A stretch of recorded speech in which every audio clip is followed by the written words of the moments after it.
I don't know what happened either. I was shocked to have found Rose Haze number 6 available at the Sephora I visited yesterday. This was one of the shades that were only available overseas, and when the YSL Make Me Blush line released in the US, we had a limited number of shades, while overseas they had all like these softer, rosier, nuance shades that we wanted too. This is in the matte formula. It comes into matte and satin, but this is probably my perfect barely there salmon shade. I didn't anticipate that I would buy blush on this trip. I only brought my highlighter brush, but I think this is a great opportunity to demonstrate how versatile this brush is in the swirl and twirl technique to get, yes, that blush on the face. It's one of those shades on my skin tone that's effortless to apply, and it's not a ton and can be applied in a fashion as you see here.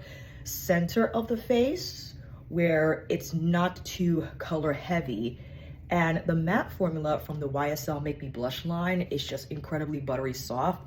It melts into the skin and does not look like a powder when blended. You could build this color up accordingly to where you want it to go. And as you can see, I favor the placement here, center of the face, just because the color itself can handle that part of my face without looking too crazy. And you're like, did you get Urban Decay?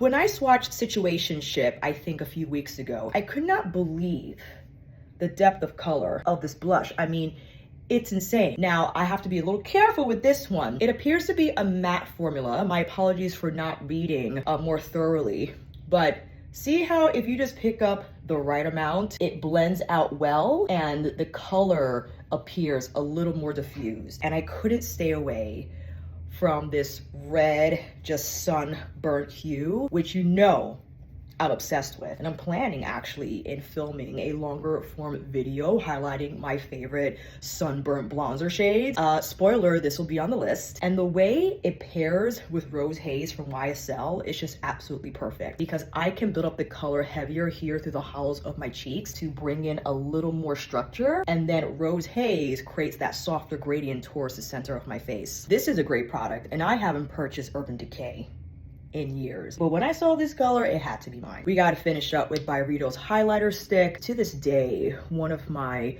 best purchased highlighter products in my collection, because my gosh. It's Amaya's lip liner in Guest Shop, Sugu's lip fluid in 109. From their 2024 winter collection, my apologies for not having the entire name. Just refining here a little bit, might have went overboard just a touch with Situationship on the forehead. And that is the final look with my 2 new blushes. Stay tuned for one more product that I purchased from Sephora that I didn't think I would run into, but here we are. Be back in a bit.